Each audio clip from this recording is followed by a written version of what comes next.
Welcome to Little Bracket of Horrors, the pod that puts the fight in fright.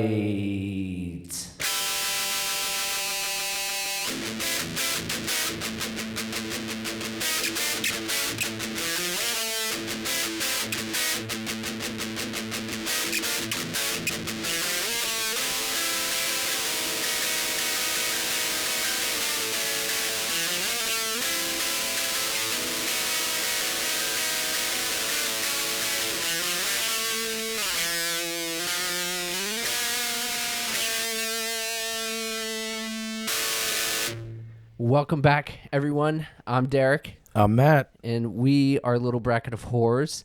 We are without Shelly, the great, wonderful Shelly. But hopefully she will be back soon. But until then, Matt and I will carry on. And this week, we actually have a Shelly pick, which is Pet Sematary. And I believe this is our 17th movie of the season. Are you yawning? Yeah, dude, it's been a long week. No, I've been traveling and Yeah, shit. Like yeah. I'm beat up too. Like I didn't mean to. I apologize. we are slave to the schedule we have set Yeah. of every 2 week dropping an episode. So we are fitting this one in. But Yeah. I think we're at our 17th episode, so we're getting close to the Deathmatch tournament. to the big match. He just woke up. It's 11 in the a.m. It's 11 and 17 in the a.m. Yeah.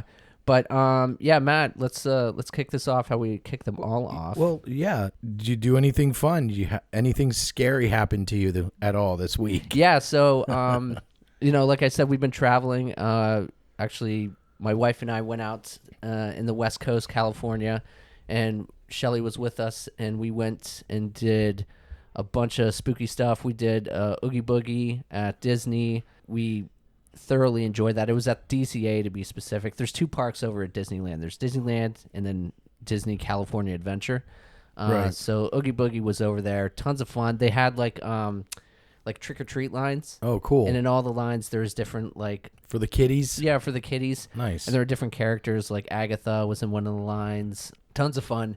We did that, and then we went to Hollywood Horror Nights over at Universal Hollywood.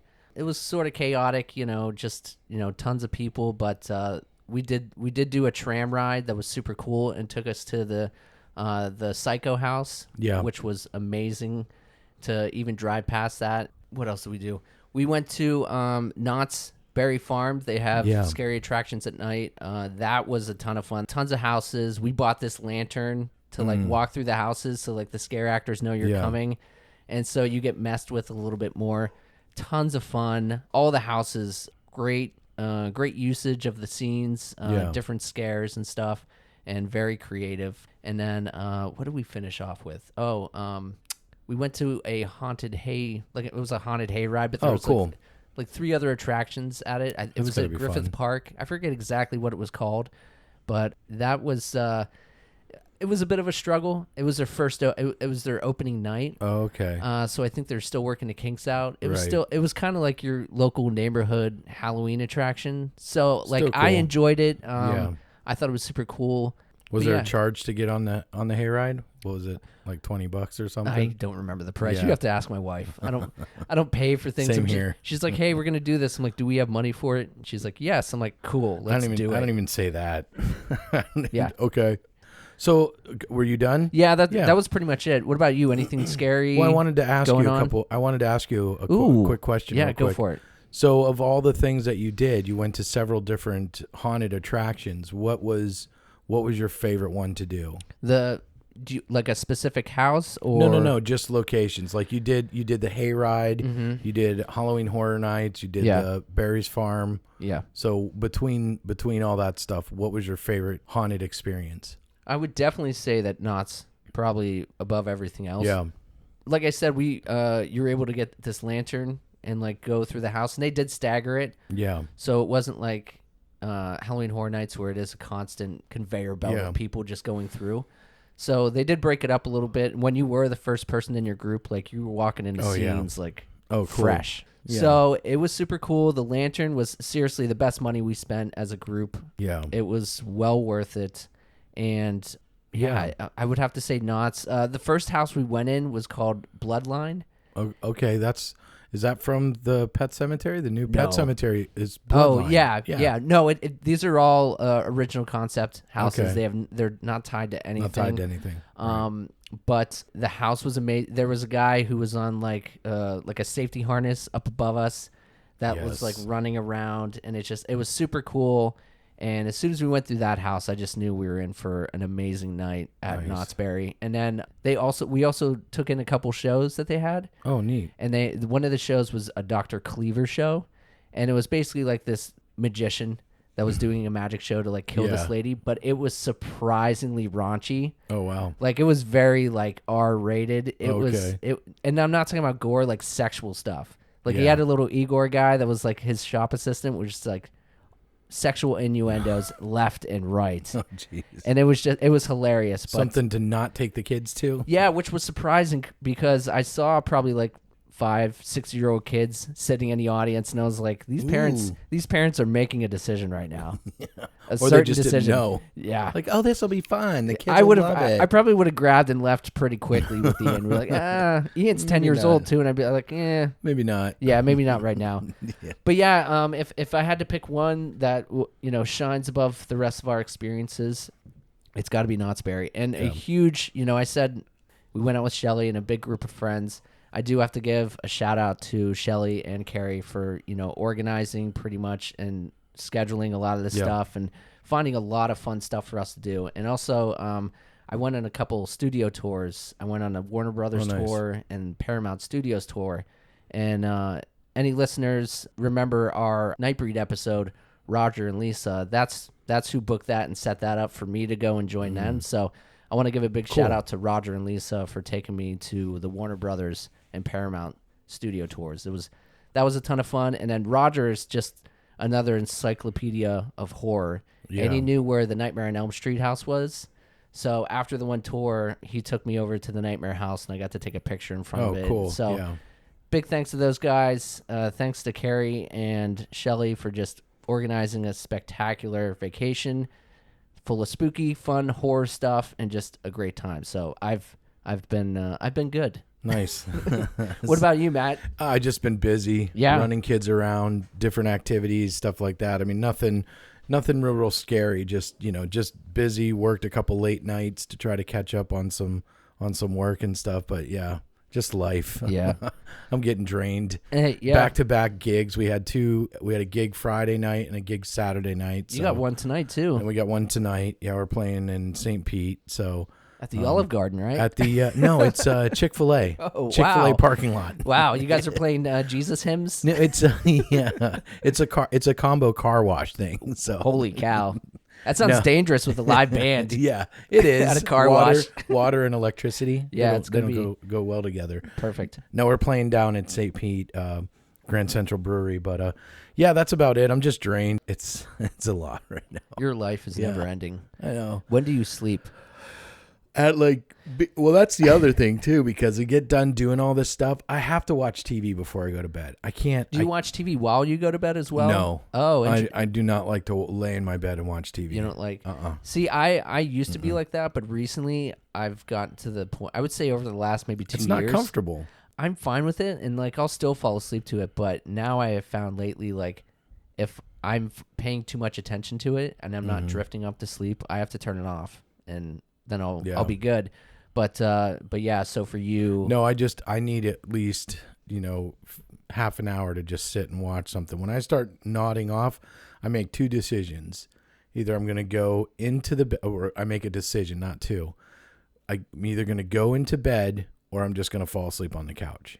Yeah. And 9 times out of 10, it's fall asleep on the couch. So, well, because the other thing is we got all these animals and they lay on the bed, and I feel bad. I'm like, I don't want to. They're all comfortable.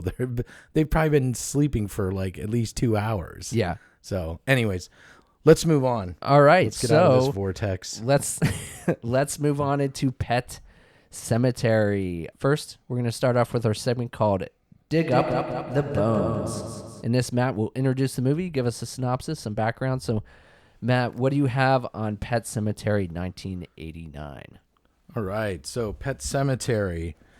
The runtime on this bad boy is an hour 39 minutes. This is a horror mystery thriller. Rotten Tomatoes gives it 51%. What? Yeah, right? Weirdos. That's what I thought. Okay. I was like, maybe I read it wrong. I don't know. Look up Rotten Tomatoes. I swear that's what it is. The initial release was April 21st, 1989. Director was Mary Lambert. Distributed by Paramount Pictures. Produced by Richard P. Rubenstein. Cinematography by Peter Stein. Music by Elliot Goldenthal. The cost budget for this movie was $11.5 million, which I was pretty impressed by. Wow. $11.5 million in 1989.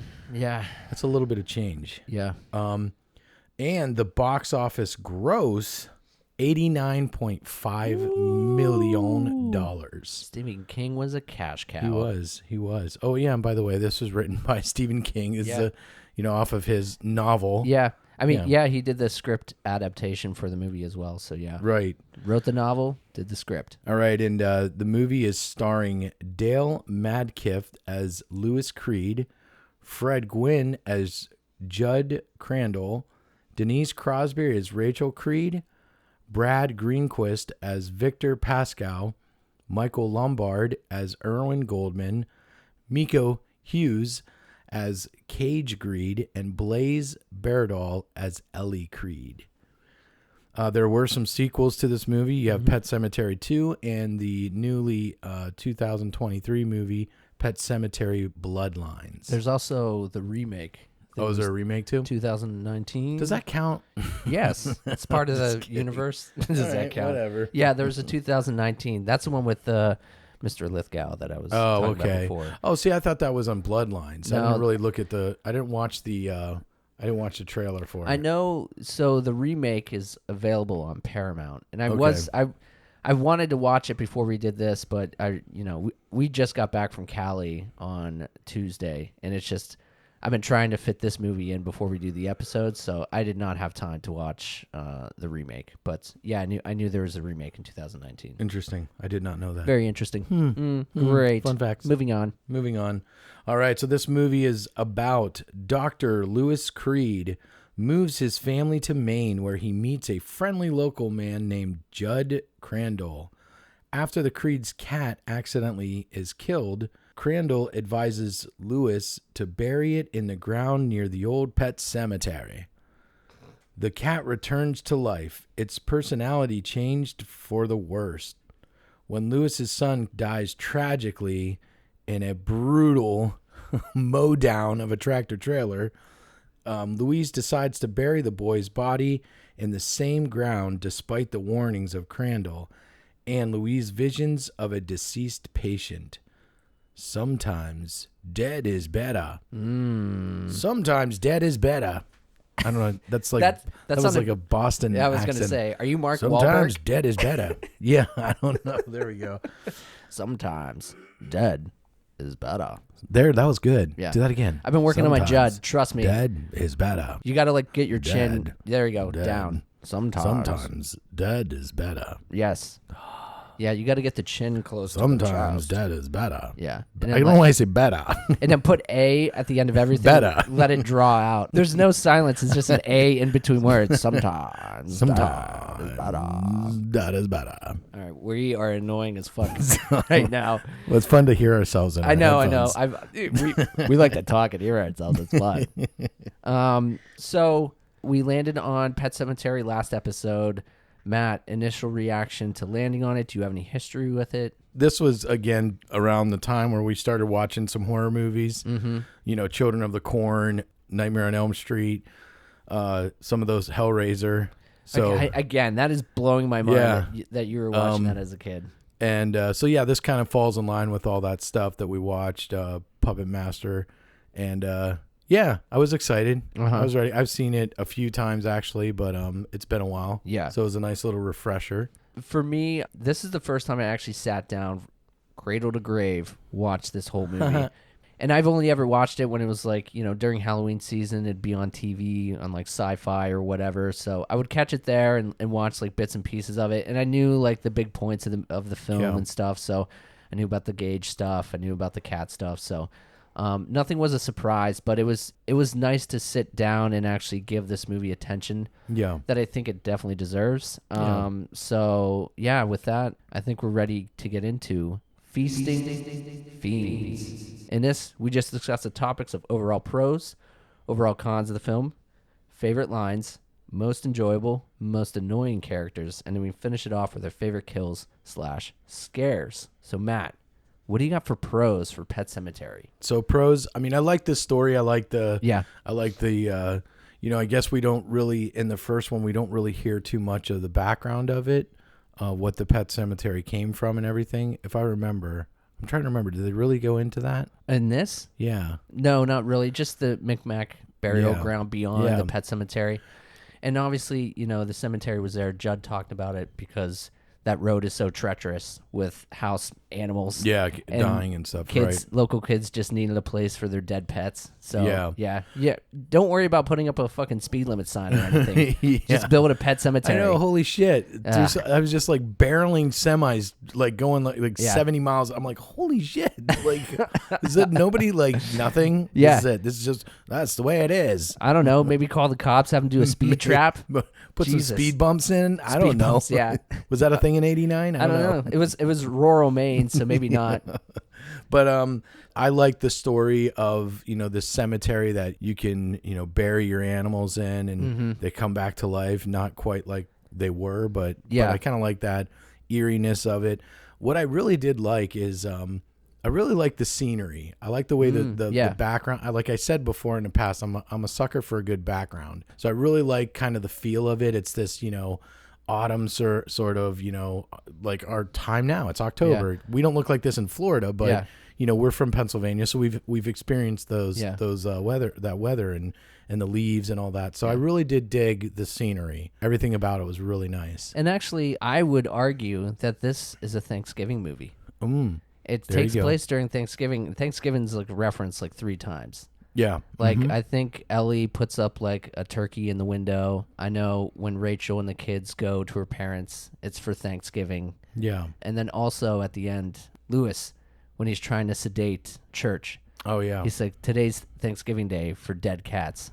So I was like, you know what? If people are going to say that Die Hard is a Christmas movie, this is your new Thanksgiving. Pet Sematary is a Thanksgiving movie. There you go. So I like it. That's the flag. That's where I'm planting it. Matt, any more? Sorry, I jumped on. No, that's it. That was it. I got them done. Yeah. How about you? So your pros, I kind of, I definitely agree. One of the things I will add to the story is, with it being a unique story, I do love how it takes like a real life horror and it combines it with this like supernatural horror, because obviously we as humans have to deal with the inevitability of death. Yeah. And how we deal with that is a real life issue. And then, you have these parents who lose their child, who's like, for people who are parents and anyone who cares about kids, it is the absolute like most devastating thing that anyone could ever go through.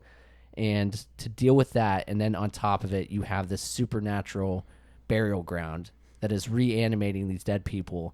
Leave it to Stephen King to find this macabre way of combining a real life terror with, this supernatural thing. So I do love that about this movie. And then also you talked about the scenery. I did love the look of the Pet Sematary itself. Looks super creepy, super old, overgrown, with all the different headstones for the animals, and it was amazing looking. And then on top of that, I did love when they made the long trek to the Micmac burial ground. That place looked fantastic. Really simple with the formation of the rocks and stuff, but still, like, it was simplistic yet amazing looking. A long track too. Yeah. I was like, holy shit. Freaking Judd was just like stringing him along. Follow me. It won't be long now. But on top of that, I love the casting of Fred Gwynne and Miko Hughes. Yeah. I think they really hit the nail on the head with those two specifically. This movie, the look of Gage. Gage is just such an adorable little kid. Yeah. And then when he turns and he's this little zombie kid, he just, it takes the sweetness and turns it evil. And I think they did that amazingly. So the casting of those two specifically were great. And like Fred Gwynne, like There's a reason that character is a pop icon, and there's like a South Park episode where he is in the South Park. Don't go there. Judd Crandall is in a South Park episode. So, there is a reason for that. Like, very well done on casting those two. And then also, I made quite the list here, but hang with me. I also thought specifically the Gage scene, though it is extremely brutal and tough scene to watch. I think the way they edited that scene and that they shot it was perfect for that type of kill. We don't see anything. We see a shoe tumbling, and then we see the father's reaction of just gut-wrenching. Then we get the flashes of the photos, and it's really heart-wrenching, but it's still like, it's not unbearable. It's a bearable scene to watch, but it's not unbearable with it being such a heavy topic. Yeah, which I'm surprised the kid wasn't completely mauled and just disfigured. And, torn to shreds. His body was still intact. Oh my god, he wasn't just a fucking bag semi flying down, 80 miles an hour and just slams into a kid. I mean, that's it's like just guts everywhere. That'd be it. You would have thought, when Lewis was transporting him out of the grave, that would have just been a bag of Jello. I know. Those are my pros. Let's go. A lot of pros. That's I know. Good. That's all right. Matt, let's air your grievances on this. Sure, why not? What do you got for cons? I don't have too many cons. I mean, other than I don't know if it's just and maybe that's just the genre, because we still have shitty acting in these horror movies. Yeah. Like you said, other than Judd and Gage, other than those two acting, everything else just fell flat. I mean, I hate to. Lewis was terrible. Yeah. He was terrible, and then the wife was. She was a little bit better than him, but I mean, just the acting, nothing great. I guess I would like to know a little bit more of the Pet Sematary, like a little bit more history on that. But other than that, I mean, I thought this movie was good. Yeah, I liked it. I think if they could have maybe showed a better connection between the Pet Sematary and then the beyond the Pet Sematary to the Micmac burial ground, like maybe if there was more of a correlation to that, But it did seem like two separate places, and that somehow they were connected, but it was obviously a very long trek from one to the other. All right, so I'll jump in with my cons. To what you said, the acting. I talked about the casting of Fred Gwynne and Miko, but they really missed the mark with the casting of Dale Midcalf as Lewis. I thought the only good moment we got from him was the scene where he's screaming in the street after. And maybe that's why he got casted. He put it all into that. Because the rest of the time, he was a stale piece of fucking bread in this movie. Not much emotion.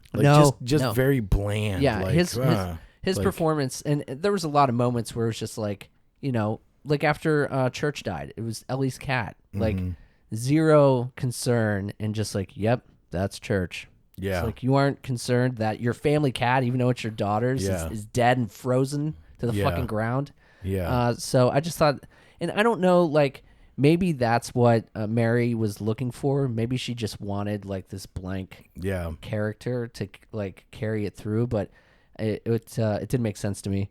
And on top of that as well, I thought the character of Rachel was much more compelling than Lewis. She was definitely better. Yeah, she obviously she had a history with, she had an issue, a trauma with dealing with death with her sister, and she was much more complex. And I think it would have been more interesting if she switched the roles. Yeah, right? if she was carrying the narrative and pushing things forward. She had more at stake. Yeah, I feel like in this story than what Lewis did. They could have almost did like flip the reverse.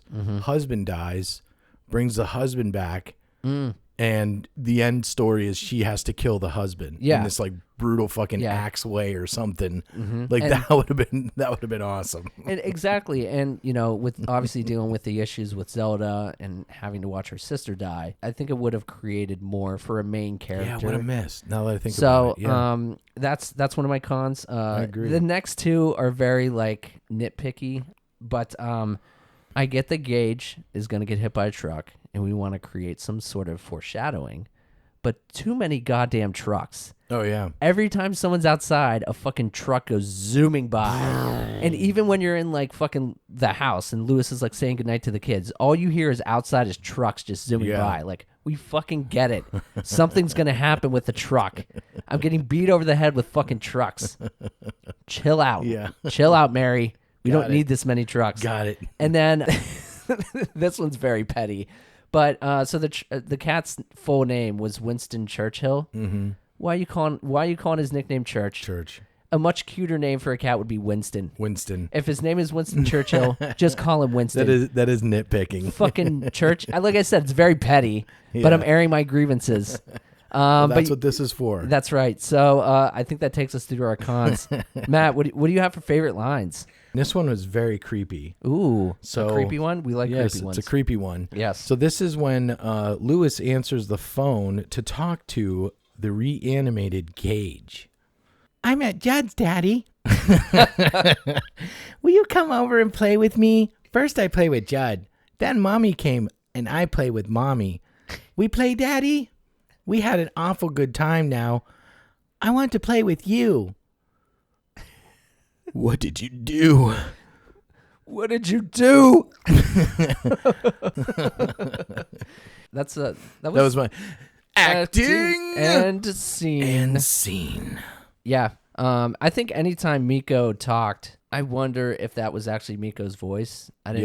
Because he was 3 years old. Who knows if he was actually like could articulate that well? I don't know if it's articulating that well.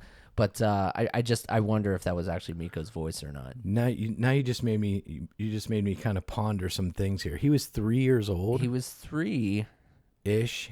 The character was 3. Okay, well, regardless, he looked like a 3-year-old. He was 3 years old. Yeah. Oh my God. Yeah. I wonder, like, how did they get him to react to some of the scenes? Were there like, no pets were killed in this? Were there like some pinching going on? I know. I was listening to something and they were talking about when this movie came out, people were very concerned that there was a 3-year-old on set while some of this madness was going on. Right. But that's some serious that's some soccer mom shit, I guess. Yeah, right. Yeah, no, I get that, but I'm thinking like facial expressions. Like some of the facial expressions he had, like when he looked like he was actually in some pain when he got the syringe. Yeah, maybe someone was pinching his butt. That's what I mean. I wonder if that kind of stuff was going on, because if you're 3, okay, act like you're in pain, and he was like, that's some Oscar shit right there. He did have pouty eyes. Yeah, and they looked like they had tears in them. I don't know. That just made me think, and I totally threw us for a loop. I know. I'm sorry. You're fine.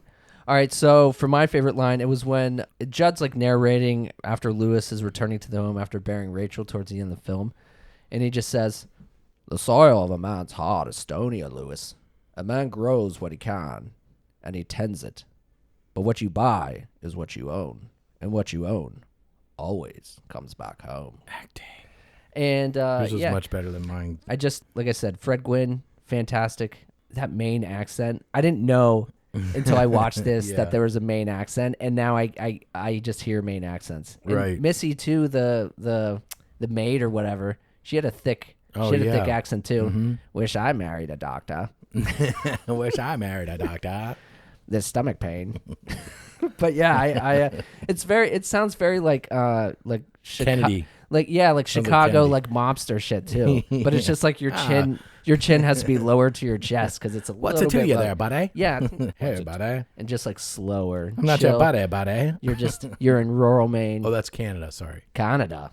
I'm not your buddy, friend. I'm not your friend, buddy. So those are our favorite lines. Let's go most enjoyable character. Matt, who do you got? I have Victor. I've got Victor down. Victor Pascal. Yes. I thought he did a really good job acting. Yeah, who was that? Brad Greenquist? Yeah. Yeah, Brad Greenquist. Yes. Yeah, I just thought his acting was really good, and I also liked the visual effects on him and stuff too. I thought that the injury that he had, and then he's obviously dead, and this is his spirit or whatever. Yeah. And things are just going on his body. I just thought it was good, and I thought he did a really good job. Yeah. Trying to warn him, from doing the dumb things that he was gonna do. Yeah, So. he was my favorite too, but he was definitely like a a rotten guardian angel is Right. how I would describe him. He was also the first time we saw the skills of the effects team, and when his brains were just falling out and it was just that pus running out. It was he looked amazing. He was trying to be helpful as much as he fucking could. Yeah. Lewis just was like completely disregarding him, not Yeah. listening one step of the way. It's kind of reminiscent of another movie, right? Do you know what I'm talking about? American Werewolf in London. Yeah. I think it was Jack. Right? Jack. Yes. Okay. Jack was like slowly like deteriorating. Yeah, he was like, falling rotting apart out. though. He through American Werewolf in London. He was slowly like it's like someone was just melting him away. Yeah. He looked great. I think at the end he was just a skeleton or something, right? Yeah, his face was falling off. Yeah. But I see Pascal in the same way as I see Jack. Yeah. I Agreed. think I got hair in my mouth. Yeah. What are you doing? I don't know. My fingers are in my mouth. Just let me stick my fingers in my mouth, Dad. Can I just do it once? All right. Gag yourself. But yeah, it's still in there. Jesus Christ. I think Do you need to go to the bathroom or I got something? it. Look at that. Hey, what is that? It's a piece of hair. Were you licking a fucking horse or something? Horse's tail? There's not a lot of horses around here. Doesn't your neighbor have a pasture with goats and horses and cows? No. All right. So let's move on into most annoying characters. Well, that's Matt. easy. I think we would probably both agree on this one. It would be Dad. It'd be Lewis. Lewis, yeah. It's just terrible. Yeah. It's just terrible. It's funny that we've agreed on both the annoying and the most enjoyable character. But however, I like Judd. I could have went the Judd route, and I definitely like Cage too. Yeah. I keep saying Gage. I don't know why I got Nicolas Cage on Nicolas my mind. Cage in the mind. Yeah. Yeah, but I thought that those three would have been an easy favorite character drop. So yeah, I thought Missy was pointless. I enjoyed her main accent, but like I don't know what the point of her was. Yeah. I mean, I guess was she the first death in the movie where they had to grapple with death? But regardless, I feel like maybe this is why it wasn't that important because I can't even remember what happened to her. And then I also thought that Rachel's parents, the Goldmans, were assholes. Like I didn't know what their beef was with Lewis.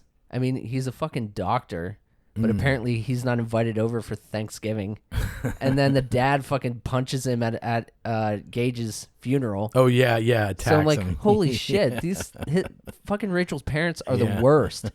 But yeah, despite all of that, I still landed on Lewis just because I didn't like that he was carrying the narrative. So Matt, let's move on into our favorite kills / scares. Okay. Do you have any? So I have two. Two. I mean, the ankle cutting stuff. I mean, that to me was. I mean, this movie. That whole scene. Yeah, this movie to me wasn't real scary. It was more of the thriller that it says it is. Yeah. You see Gage kind of running around and stuff, which is trippy. But yeah, I think that the ankle cutting scenes, those were trippy because we don't see what's underneath this furniture.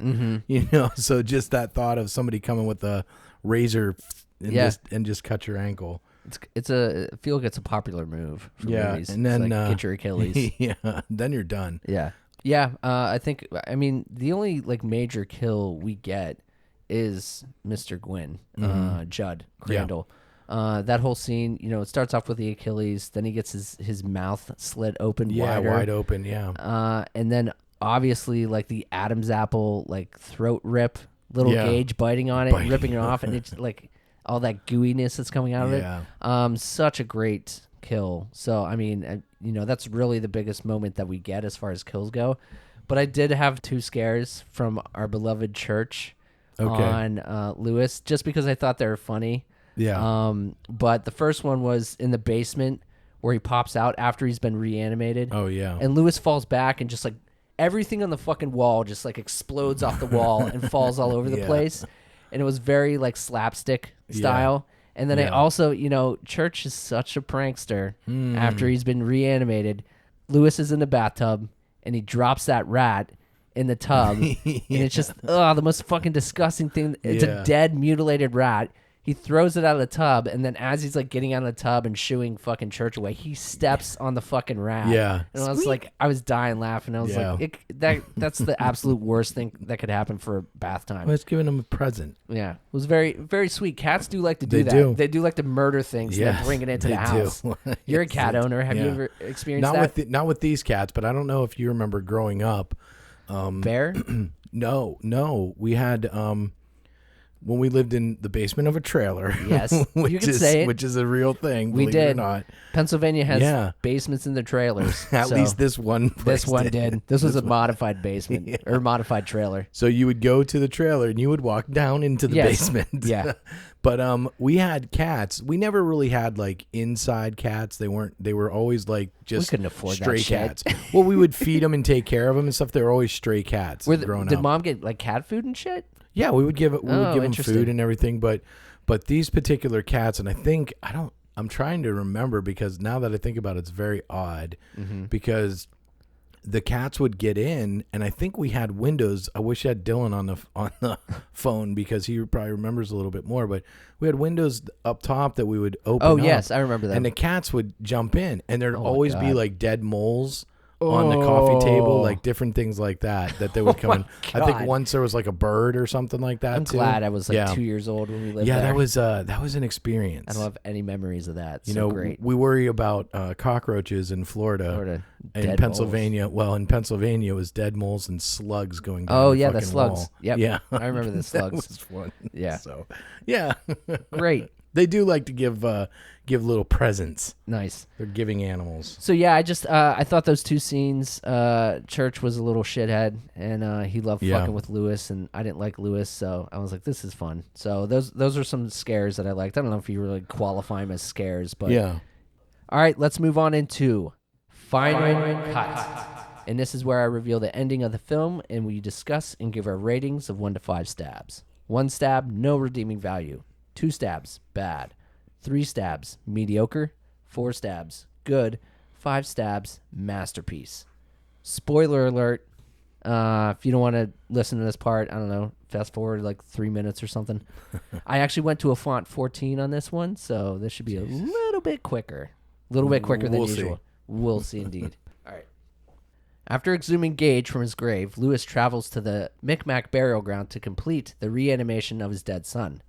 Meanwhile, Rachel is traveling home to check on him with the assistance of the very rotting and helpful Pascal pulling the strings along the way. In her rental car, she blows a tire but hitchhikes and is picked up by an Ornco truck. Back at the Reed residence, Gage arrives fresh from the Micmac's soured soil and sneaks into his father's bag to steal a scalpel. He decides to head on over to his helpful neighbor Judd Crandall's house to play a little hide-and-go-seek. Proving to be the master hider, Gage pops out from under the bed and attacks Judd. Rachel shows up and is called to Judd's house by name by a voice that sounds just like Zelda. When she enters the house, she has a nightmarish vision of Zelda threatening to twist her back so she will never get out of bed again. She shakes this vision and is relieved to find her dead son, cosplaying as an Alice in Wonderland extra. He tells her he brought her something as he holds a scalpel and she screams out. Lewis's dumbass is taking a nap and is awoken to find his medical bag ransacked and scalpel missing. Irwin then calls and starts interrogating Lewis on where Rachel is. He blows him off, but the phone rings again. This time, it's adorable little Gage asking him to come play with him, as he's already played with Judd and Mommy. With syringe in hand, he heads over to Judd's house. Once inside the residence, he finds it destroyed and covered in moss. Upstairs, he discovers Judd's dead, bloody body, and soon jump scared by Rachel's lifeless, hanging body being thrown down at him from the attic. Gage, Superman, dives down towards Lewis and starts attacking him. After being cut up pretty bad by the scalpel, Lewis sticks the syringe in Gage's neck. Gage stumbles backwards and keeps saying, "No fair, no fair," until he falls into the wall, unconscious. Lewis grabs Rachel's body and leaves after setting the house on fire. Pascal shows up outside and demands that Lewis stops and to not make it worse while he walks down the road toward the Micmac burial ground. After the deed's been completed, we see Lewis resting on the kitchen floor as a door opens and an alarm goes off. Rachel appears with a pretty serious-looking eye wound, complete with leaking pus. The two embrace in a very sexual kiss as Rachel grabs a knife from the table. With slow motion movements and the camera fading to black, we hear the sounds of stabbing and Lewis crying out. The end. Dun-dun. How'd you feel about the end, Matt? I liked it. I Yeah. liked the ending. I thought it kind of, tied it up in a nice little bow. Yeah. I thought it was good. I did like the wife Rachel coming back and murdering him. Yes. We don't get to see the murder, which would have been kind of cool, but I get it. So I did enjoy it. I liked it. How about you? I thought Rachel looked at, another tip of the hat to the effects department. Rachel she looked absolutely grotesque. Her eye wound was amazing. And I loved that Lewis kind of got what was coming to him. Yeah. He couldn't fucking leave shit alone. He kept fucking with stuff and trying to, change things. And, he finally got his. So I was glad that Lewis got taken out. Yeah. And then I do have a question for Mr. Miko Hughes. Did you get a concussion from that fall into the wall, Mr. Hughes? That looked pretty rough for a 3-year-old. So that again, where I go back to this question of, as he's going back, like I think he truly trips. That does not look rehearsed or anything. Yeah. Did they stick something out there intentionally to trip this kid? I don't know. I mean, it's just a lot of that stuff. I'm like, I mean, there's no way in hell a kid can take direction at 3-year-old to do stuff like this kid did. You know who would intentionally trip a 3-year-old actor? You? Mr. William Friedkin from The Exorcist, who was shooting guns off on set and shit and broke that's right. Yeah. Ellen Burstyn's fucking tailbone. Yep. Yeah. That guy would. Yeah, he would. I don't know if Mary's got it in her to fuck up a 3-year-old. Probably. Well, Mary Lambert. I think that I mean, there were probably some safeguards around him, Yeah. but I think a lot of the stuff might have been like intentionally get the reaction that he did. Cause like I said, when he's getting, when Gage is getting his shot in the neck, he looks like something is causing this kid pain. Yeah. Something is. And that's not a pretend like you're hurting. Yeah. Like that's something else. I don't know. All right, so Matt, let's give it your stabs. How many stabs? So I really did like this movie. If it was on TV and I had nothing to do, I would totally sit down. You and never rewatch have nothing to do though, and I would totally sit down and watch it over again. So I think I give it a 4. 4 stabs. Yeah, I'd give it a 4. Yeah, I give it a 4. Nice. Regardless of Lewis Creed's terrible acting and just terrible all around. Yeah. I thought there were a lot more redeeming things than just him. Yeah. I thought great story. I think this can be considered a classic horror film from the 80s, and rightfully so. Some of the characters obviously a bit flat, but I still enjoy this film. I'm giving it a 4 stabs as well. Nice. So we got 4 and 4. 4 and 4. That's right. So next up, guys, Voices from Beyond. And I'm going to go through our social media posts and share your guys' thoughts on Pet Sematary. First up, we got Jeremy W. He says, OMG, love this movie. Classic Stephen King movie. Love the story. Love the plot. Give it 4 stabby stabs. Next up, we got Sherry F. She said, Pet Sematary is a Stephen King classic. It's creepy and weird and so very sad, which is a common trait in King's stories. This movie has one of the hardest to watch scenes in a movie for me. It gives me chills just thinking about it. You know the one. 3.5 stabs for me. Next up, we got Lisa C. She's saying, it's a classic. Is the book better? Of course. Oh, she's like Dylan. She read the book, apparently.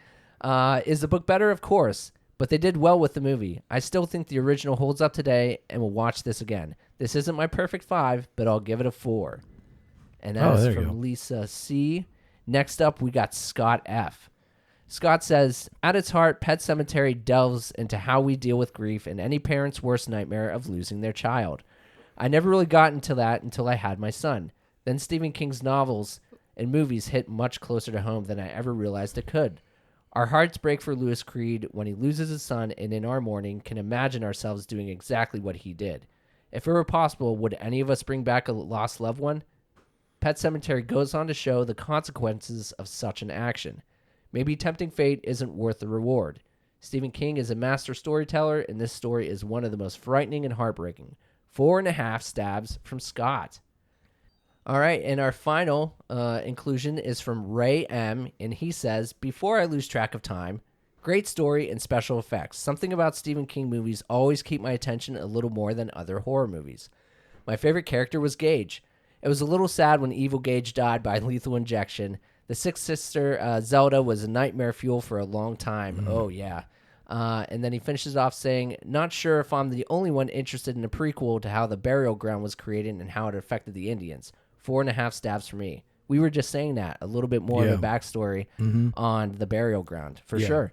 All right, agree. Ray, thank you. Everyone else, thank you so much for sharing your thoughts for our Voices from Beyond segment.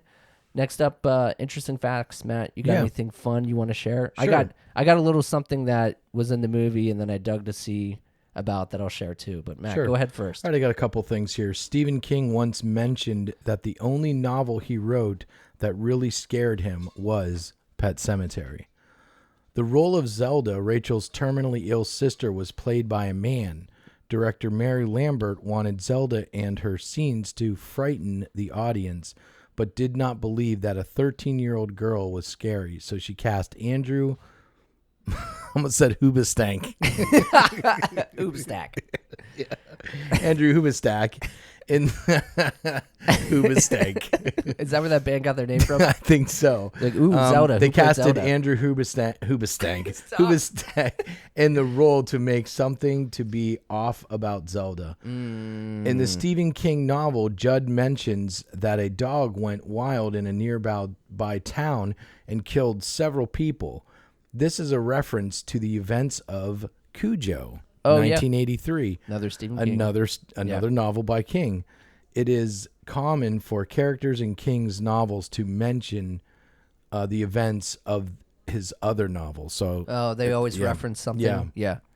I got two more. Okay. According to Mary Lambert, one of the hardest things was to get the cat to eat the pork chop, which I was when that scene happened, I was like, that's pretty intense. I don't think I've ever seen or ever would have thought a cat would try to tear into a fucking pork steak. Chop. Oh, is it a pork chop? It's a pork chop, yeah. Oh, okay. I thought it was a steak. Well, if you listen to what I just read. Oh, I'm sorry. I was blacked out. It's too much water. There you go. And then the last is the film was shot on location in the same rural Maine area that Stephen King set the novel Pet Sematary. Okay. Yeah. And I know he was a stickler about this movie absolutely needed to be made in Maine. And Stephen King's got a boner for Maine. Yeah. So a lot of his stories, take place there and all that shit. All right, I did look something up. I don't know why I'm always interested in what people are fucking reading in these movies, because I did the same thing in Rabid when the girl was reading a Sigmund Freud book. Oh, yeah. Our beloved Lewis was in bed, and he was reading a book by E. Nesbitt. I saw him read. Yeah, I remember the and I was like, who the hell is E. Nesbitt? So I looked it up. Her name is Edith Nesbitt, and she is credited with contributing to a genre of children's book that is now called contemporary fantasy, which is where children are in real-world settings, but it's combined with magical objects, which kind of goes to one of my pros about what I like about, most Stephen King movies is, you have this real-life trauma and horror that is also combined with this supernatural element. So I thought it was interesting that Mr. Lewis was in bed reading a child's book about fantasy mixed with reality. So, I think those are our interesting facts, which brings us to the end of our episode and where we do the Wheel of Death. In this, we are going to replace Pet Sematary on the wheel. I'm going to do the honors. Shake it, shake it, shake it. I'm shaking it so good. Shake it, shake it, I shake it the best. I shake it the best. I shake it the best. I shake it the best. I shake it the best. All right, so we are replacing Pet Sematary with, drum roll please, The Innocents.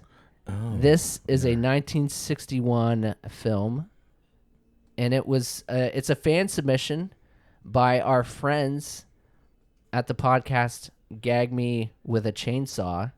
So the innocents will be added to the wheel, and if we land on it, we will reach out to them to see if they'd like to be involved All with our right. podcast. So, So Matt, read off the movies.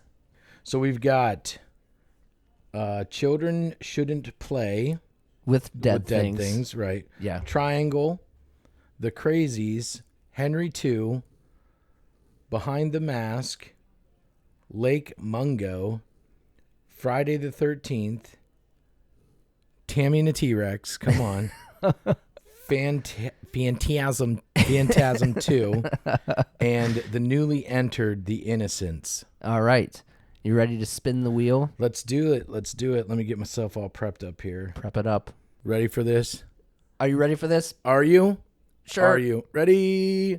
Wheel of death. Wheel of death. Wheel of death. Wheel of death. Wheel of... What do we got? Oh, boy. Oh. You're never going to guess. I don't like this smile on your face. It's Tammy the T-Rex. Oh, my God. Yeah. The wheel is sometimes not just. Oh, the wheel is always just. Oh, my gosh. All right. So where's Tammy and the T-Rex fucking playing? You know what? I'm gonna reserve my my opinion. So this is probably a movie where you're going to either be super annoyed or super entertained. Oh God, I'm looking at the poster for it right now. All right, so this is available on Pluto TV, Tubi, which we love Tubi. If you have a subscription to Peacock, it's on there. It's on Vudu, AMC Plus with a subscription. Looks like you can rent it on Amazon and stuff. But I think it's on Shudder still. Let me check. Shudder. It's out there. Tammy. It is. So all you Shudderheads. Shudderheads. That's right. All you Shudderheads out there, you can watch it on Shudder. Looks like it's a 1994 film. So, all right. Tammy and the T-Rex is next. So I don't think Shelly's ever going to come back then. She'll come back. She loves us too much. She will be back. All right, guys. With that, our next episode drops October 18th. If you listen on Spotify or Apple Podcasts, please hit the follow button and give us a rating and review if you like what we do. You can find us on Facebook by searching Little Bracket of Horrors and on Instagram by typing at Little Bracket of Horrors. Though we are still an audio-based podcast, you can now find us on YouTube. Just search our name and be sure to subscribe so you don't miss any of our uploads. We have merch available to purchase at tpublic.com. Just search our name in our website search bar or pay attention to our socials for a direct link. Thank you, everyone, for tuning in. I'm Derek. I'm Matt. And we will catch you on the other side.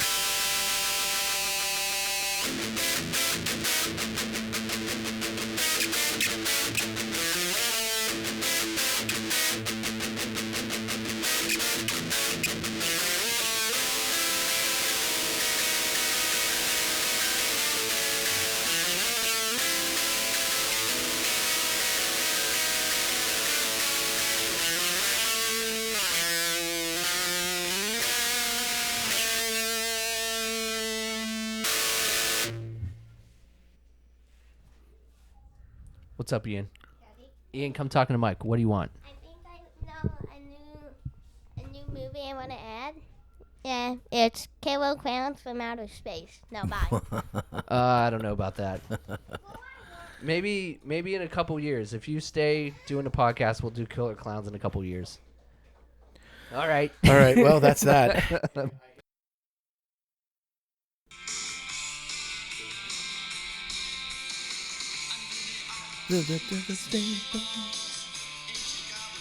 And warlords come out to make a nice sound. Okay. It's all around. I'll go to the...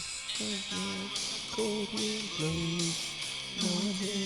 Nobody knows. I don't want to be buried in a pet cemetery. I don't want to live my life again. I don't want to be buried in a pet cemetery. I don't want to live my life again. All right. So I got the volume up. All right. But like, Derek, I would rather. For an hour. I would honestly rather fly to California for a weekend and go back to Knott's than go to Halloween Horror Nights. Yeah. I mean, it's crazy how cheap it is to fly to California. Yeah. Like, that doesn't make any sense. It's more expensive to fly to PA Knott's was so than to much Cal. fun.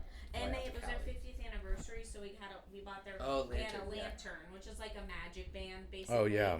And it interacts with the park. So, and then the scare actors scare you more when you have the lantern. And it interacted with the shows and everything. Oh, that's interesting. We bought the lantern, obviously. I was like, we're buying this lantern. How much was it? It was $40. It was the best $40 we spent the whole damn trip. So, I think Shelly carried it through the first house, or did you? No, Shelly carried it. And it, like, you would go into like a room and the lantern would change a color. And it was so cool. And you'd walk around the park and like it was just awesome. We went to a show and like cool. thunder and lightning happened and the lantern was like it was like lighting up and stuff. Went along with it. But then I felt like the scare actors did scare us a little more. So of course, what do? They make me. Everybody voted for me to carry it through a house. Well, that was the last house, wasn't it? The 50th anniversary house? No, it was the house before that. Oh. And I was like, you gotta be kidding me. Like, are you serious? Like, Serial guys. And I swear, like, they have walkies on, and they're like, hey, the lady in the front carrying the lantern, she's getting really scared. They got ways to communicate. I think they just see a lantern coming through the scene, they're like, oh, there's a person. There's one. But yeah. They scared the crap out of me. I almost fell the one time. Yeah, I there were 2 rooms I had to hold you up because you were like buckling, and I was like, come on. You gotta keep moving. Like a little toddler, just like lifting her feet off the ground. The lantern changed colors because I wasn't looking at it. But then, like, I was being a goofball with the lantern, and when we were standing in line, I'd be like, ooh. And I'd be going up into like the trees and stuff, like trying to see stuff. That's funny. No, Knott's was like hands down like that, and Oogie Boogie were good like experience. My favorite 2 nights. Like it was so yeah. much fun. Oogie Boogie was fun. I don't know what I was gonna say. I forget.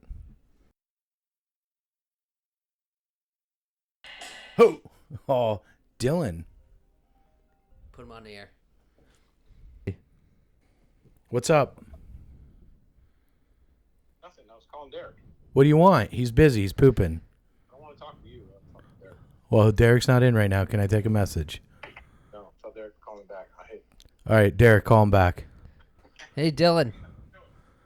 Hey, wait. Yeah, what? Give it to me. Here. What are you doing? What's that? What are you guys doing? Recording the podcast. And you're taking a call in between right now? Yes. Yeah. We got a caller on line 2. Caller, go ahead. What's your grievance? What's your opinion? Shit movies. That's You what movie did we watch?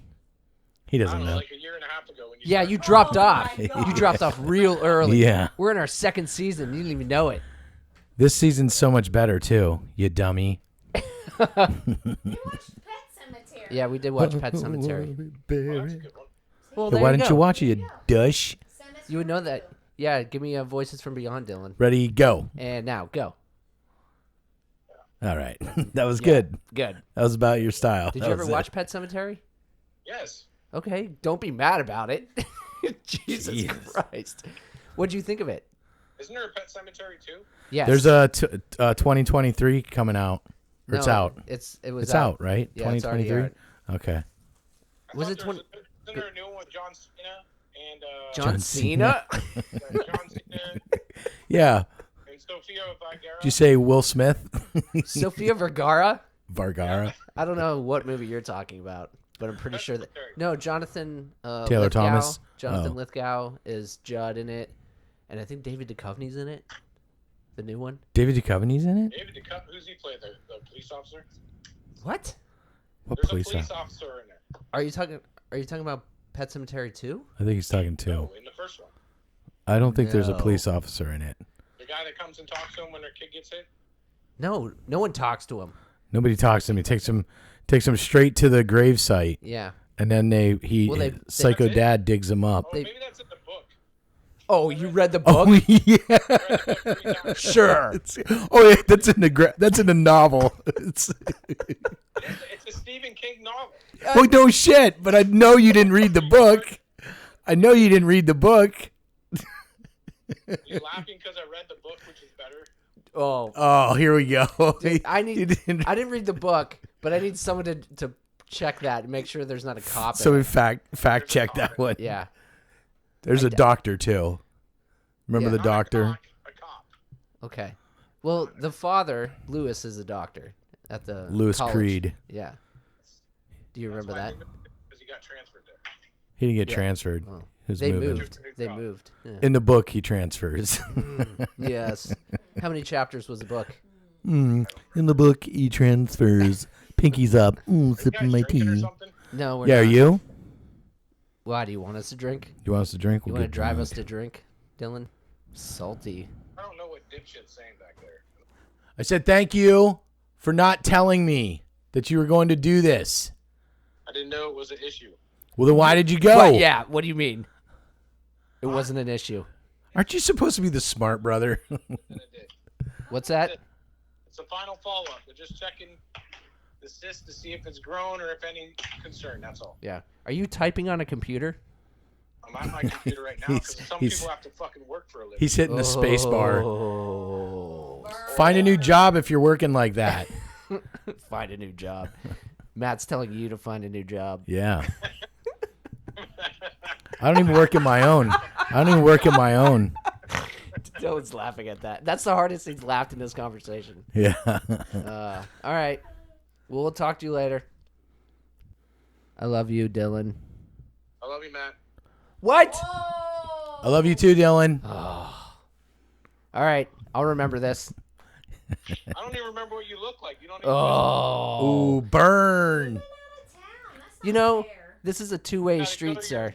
We do need to get you on a podcast, though, just to, I don't know, jump on one of the episodes. Yeah. If you would've- I would've Preferably- watched that again. Preferably a movie that you watched the movie and read the novel. Yeah. Why don't you guys table this one? I'll watch the movie. Yeah, right. Yeah, we're going to wait. We'll wait for you, buddy. What we should do is, after the season, we should have Dylan picks a horror movie, and Yeah. we'll watch it together, and then we'll talk about it. That'll be fun. Maybe we'll do that. That should be your season finale. Yeah. Well, yeah. Our season finale is the Deathmatch, but yeah, we'll do, because Ian's got his own episodes now. Did you listen to Ian's episode? I listened to one of them. You have to listen to Ian's it's so good. Gremlins, It's Gremlins like- 2 episode. It's like 15 minutes, right? It's a quick 17 minutes. It's very good. 17. I'm sorry. I was 2 minutes off. Ah, You should do a little shop of horrors and have all the kids do it.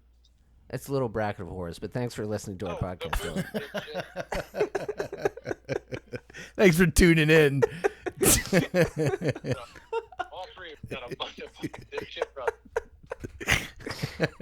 Oh, shit. Hey. All right, Nice. cool. That's All right, well, I'm not signing off on you using my likeness. your voice. Your CMA, You sound like every other white guy. Don't worry about it. Perfect. That's what your I'm creative marketing bullshit, Yeah.